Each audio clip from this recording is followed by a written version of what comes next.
Hello guys, welcome to Indian affairs. I hope कि आपका आज का दिन शानदार हो और लाइफ में आपके जो भी गोल्स और टारगेट हैं आप उनको सक्सेसफुली अचीव करें। बढ़ते हैं देश दुनिया की पिछले 24 घंटों की सबसे इंपॉर्टेंट टॉप 10 अपडेट्स की तरफ। सबसे पहली अपडेट आ रही है भारत और चाइना को लेकर। पिछले कुछ महीनों से साउथ चाइना सी में चाइनीज नेवी और फिलीपींस नेवी के बीच का विवाद काफी तेजी से बढ़ रहा है। जिस तरह से लद्दाख LAC के ऊपर भारत और चाइना की सेना के बीच तनाव की स्थिति है, ठीक उसी तरह से साउथ चाइना सी में भी फिलीपींस को चाइनीज नेवी का सामना करना पड़ रहा है। लेकिन अब क्योंकि चाइना की नेवी फिलीपींस के सामने काफी स्ट्रांग है, फिलीपींस की नेवल शिप्स के मुकाबले चाइनीज नेवी शिप्स काफी ज्यादा बड़े और फास्ट हैं, इसलिए चाइना फिलीपींस की नेवी को पूरी तरह से डोमिनेट कर रहा है। कभी वाटर कैनन से फिलीपींस के नेवल शिप के ऊपर अटैक कर रहा है, कभी फिलीपींस की पेट्रोलिंग बोट्स को तोड़ रहा है।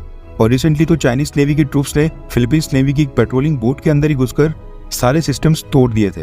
अब है तो वैसे ये विवाद भारत से हजारों किलोमीटर दूर फिलीपींस और चाइना का आपसी मामला, लेकिन पिछले कुछ सालों से फिलीपींस के साथ हमारे डिफेंस टाइज काफी मजबूत हो रहे हैं। ब्रह्मोस के बाद फिलीपींस भारत से और भी कई सारे हथियार परचेज कर सकता है, जबकि चाइना को देखा जाए तो चाइना यहाँ पर हम दोनों देशों का कॉमन एनिमी है। इसलिए भारत सरकार भी पिछले कल फिलीपींस को डिफेंड करने के लिए मैदान में उतर आई है। पिछले कल भारत के विदेश मंत्रालय के स्पोक्स पर्सन ने फिलीपींस और चाइना के बीच कॉन्फ्लिक्ट को लेकर एक स्टेटमेंट जारी की है। भारत ने कहा है कि कोई भी ऐसी घटना ना हो या फिर कोई भी ऐसा कदम ना उठाया जाए जिससे इस रीजन की सिक्योरिटी को डिस्टेबलाइज किया जाए या फिर डिस्टेबलाइज हो जाए। भारत उसका विरोध करता है और भारत मानता है कि साउथ चाइना सी में भी इंटरनेशनल लॉज का सम्मान होना चाहिए, रूल बेस्ड ऑर्डर्स का पालन किया जाना चाहिए और सभी आपसी विवादों का निपटारा शांति से करें।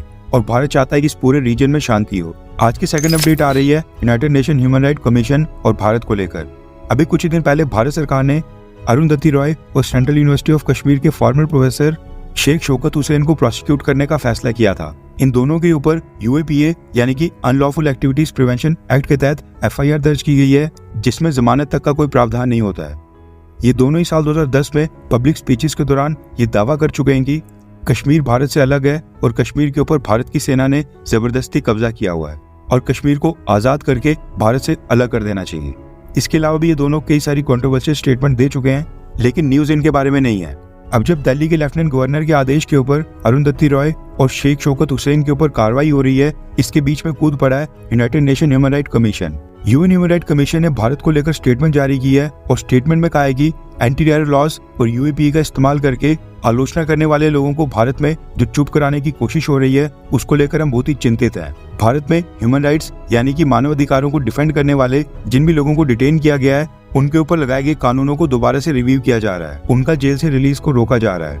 ये पूरी तरह से गलत है और भारत सरकार से हम आग्रह करते हैं कि कश्मीर के ऊपर कमेंट के लिए अरुंधति रॉय और शेख शौकत हुसैन के ऊपर जो केसेस लगाए गए हैं, भारत सरकार उन केसेस को ड्रॉप करे, यानी भारत सरकार अपनी तरफ से चार्जेस को वापस लेकर उनके ऊपर कोई भी कार्रवाई ना करे। UN ह्यूमन राइट कमीशन को अरुंधति रॉय की चिंता सता रही है, लेकिन अमेरिका में जो डेली का गन वायलेंस हो रहा है, सड़कों के ऊपर वहाँ पर निहत्थे लोगों की जान जा रही है, ब्लैक वर्सेस व्हाइट वहाँ पर अभी भी चल रहा है, उसकी UN ह्यूमन राइट्स कमीशन को कोई भी टेंशन नहीं है। यहाँ पर भारत में एक व्यक्ति के पीछे ये भारत सरकार को टारगेट करने लगे। आज की तीसरी अपडेट आ रही है भारत और चाइना को लेकर। योगी आदित्यनाथ की स्टेट उत्तर प्रदेश में बलरामपुर नाम की एक डिस्ट्रिक्ट है जिसका बॉर्डर लगता है नेपाल के साथ। रिपोर्ट्स आ रही हैं कि रात के 1 बजे एक चाइनीज महिला अंधेरे का फायदा उठाते हुए इस बॉर्डर को इलीगली क्रॉस करके नेपाल की तरफ से भारत की तरफ एंटर होने की कोशिश कर रही थी, मगर इस चाइनीज महिला को सशस्त्र सीमा बल के जवानों ने रात को पेट्रोलिंग के समय पकड़ लिया। इसके पास से ना कोई डॉक्यूमेंट मिले हैं, ना कोई पासपोर्ट। एक मोबाइल मिला था जिसमें से सारा डेटा डिलीटेड था और सिम कार्ड भी नहीं था, और बताया जा रहा है कि इस चाइनीज महिला के बैग में एक हार्ड डिस्क भी बरामद हुई है। आज की फोर्थ अपडेट आ रही है भारत और ईरान को लेकर। दरअसल पिछले कल 28 जून थी और इब्राहिम रईसी की हेलीकॉप्टर क्रैश में मृत्यु के बाद ईरान में नए प्रेसिडेंट के लिए वोटिंग हुई। लेकिन आपको ये जानकर इंटरेस्टिंग लगेगा कि भारत में भी ईरान के प्रेसिडेंट इलेक्शंस के लिए वोटिंग हुई है। पिछले कल भारत में 4 सिटीज में पोलिंग सेंटर बनाए गए थे, दिल्ली, मुंबई, पुणे और हैदराबाद में, ताकि भारत में जो भी ईरानी नेशनल्स हैं, ईरान का जो भारत में डिप्लोमेटिक स्टाफ है, वो भी वोटिंग कर सके।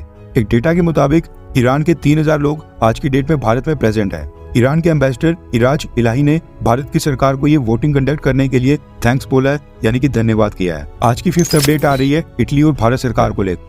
आपको याद होगा इटली में एक एम्प्लॉयर की लापरवाही के कारण सतनाम सिंह नाम के इंडियन वर्कर की मौत हो गई थी। मशीन की चपेट में आने के कारण उसका बाजू कट गया था, लेकिन उसको हॉस्पिटल लेकर उसका इलाज करवाने की बजाय उसके इटालियन एम्प्लॉयर ने सतनाम सिंह को उसके घर के पास गाड़ी से उतार दिया था, जिसके बाद उसकी जान चलेगी। अब ये पूरी घटना हुई थी 17 जून को, लेकिन फिर भी उसके बाद इटालियन एम्प्लॉयर को अभी तक अरेस्ट नहीं किया गया था, जबकि इटली में इस केस को लेकर कई सारे वर्कर्स और लेबर यूनियंस और कई सारे एनजीओ लगातार प्रोटेस्ट कर रहे थे। लेकिन अब खबर आ रही है कि भारत सरकार के प्रेशर के बाद इटालियन पुलिस ने एम्प्लॉयर को जेल में बंद कर दिया है और प्रॉपर इन्वेस्टिगेशन इस मामले में स्टार्ट हो गई है। आज की 6th अपडेट आ रही है डोनाल्ड ट्रंप और भारत को लेकर। आपको याद होगा साल 2017 में जिस समय डोनाल्ड ट्रंप अमेरिका के प्रेसिडेंट बने थे, उन्होंने अमेरिका को 2015 Paris agreement on climate change से बाहर कर दिया था। ये मुद्दा पिछले कल जो बाइडेन ने ट्रंप के साथ प्रेसिडेंशियल डिबेट के दौरान भी उठाया और कहा कि डोनाल्ड ट्रंप क्लाइमेट चेंज को लेकर बिल्कुल इनसेंसिटिव है और नॉन सीरियस है। इसके जवाब में डोनाल्ड ट्रंप ने भारत का नाम भी लिया। To be precise, Donald Trump ने कहा कि पेरिस एग्रीमेंट के कारण अमेरिका को $1 ट्रिलियन का नुकसान होता, जबकि चाइना, रशिया और इवन भारत, ये देश इस चीज के लिए कोई भी अमाउंट पे नहीं कर रहे थे।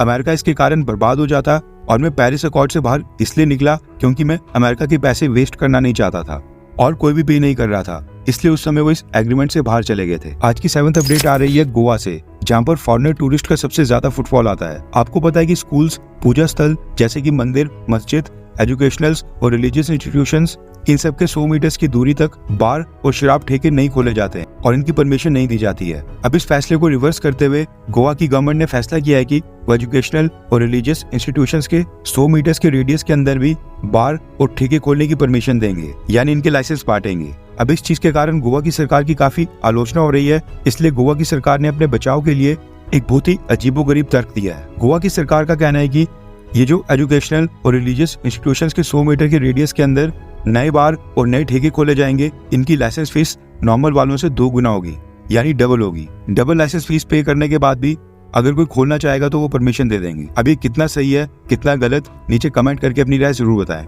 आज की 8th अपडेट आ रही है भारत और श्रीलंका को लेकर। रिपोर्ट्स आ रही है कि पिछले कल श्रीलंका की पुलिस और सीआईडी विंग ने 137 इंडियंस को श्रीलंका के अंदर ही अलग अलग लोकेशंस के ऊपर पकड़ा है। ये पूरा टोटल नंबर है और इनको अलग अलग रेट्स में अरेस्ट किया गया है। ये सारे इंडियंस श्रीलंका में cyber fraud, cyber crimes, illegal batting यानी कि सट्टेबाजी और फाइनेंशियल फ्रॉड्स किया करते थे। ना सिर्फ लोकल्स बल्कि कई सारे फॉरेनर्स के साथ भी इन्होंने फाइनेंशियल फ्रॉड्स किए हैं, जिसकी इनको लगातार कंप्लेंट आ रही। और ये सारे इंडियंस श्रीलंका को एक बेस की तरह इस्तेमाल कर रहे थे और यहीं से ऑनलाइन फ्रॉड करके लोगों से पेमेंट ले लेते थे और उनको कोई भी सर्विस प्रोवाइड नहीं करते थे। इसके अलावा गैम्बलिंग यानी कि मैचेस के ऊपर सट्टेबाजी भी चलती थी। इन सब से 158 मोबाइल फोन्स, 16 लैपटॉप्स और 60 की संख्या में डेस्कटॉप कंप्यूटर्स पे बरामद हुए। इसके साथ ही कुछ इंडियंस टूरिस्ट वीजा के ऊपर ये काम कर रहे थे, यानी कि वीजा रूल्स का भी उल्लंघन कर रहे थे। अब देखना होगा कि क्या भारत सरकार इस पूरे मामले में दखल देकर इन सबको भारत वापस लाने की कोशिश करती है या फिर नहीं। आज की 9th अपडेट आ रही है भारत और रशिया के S-400 मिसाइल डिफेंस सिस्टम को लेकर। न्यूज निकल कर आ रही है कि रशिया और भारत एक जॉइंट वेंचर के तहत S-400 मिसाइल डिफेंस सिस्टम के कोर पार्ट्स की मैन्युफैक्चरिंग भारत में स्टार्ट करेंगे। इसके साथ ही S-400 मिसाइल डिफेंस सिस्टम की भारत में ही मेंटेनेंस और रिपेयर वर्क करने का भी प्रावधान किया गया है और इसके लिए भारत के अंदर 2 मेंटेनेंस सेंटर्स खोले जाएंगे।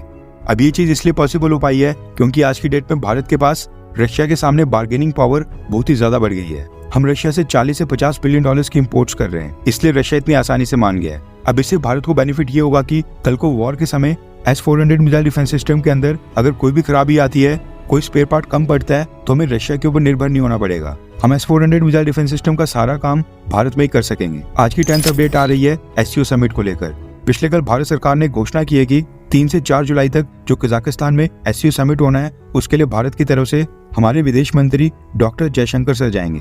इसके साथ ही फॉरेन मिनिस्ट्री ने भी बोला है कि पीएम मोदी के रशिया दौरे की डेट्स अभी तक फाइनलाइज नहीं हुई हैं, उसके ऊपर रशिया के साथ बातचीत चल ही रही है। इसके साथ ही खबर ये भी है कि जर्मनी के चांसलर ओलाफ शोल्स अभी कुछ महीनों के बाद भारत के दौरे पर आएंगे।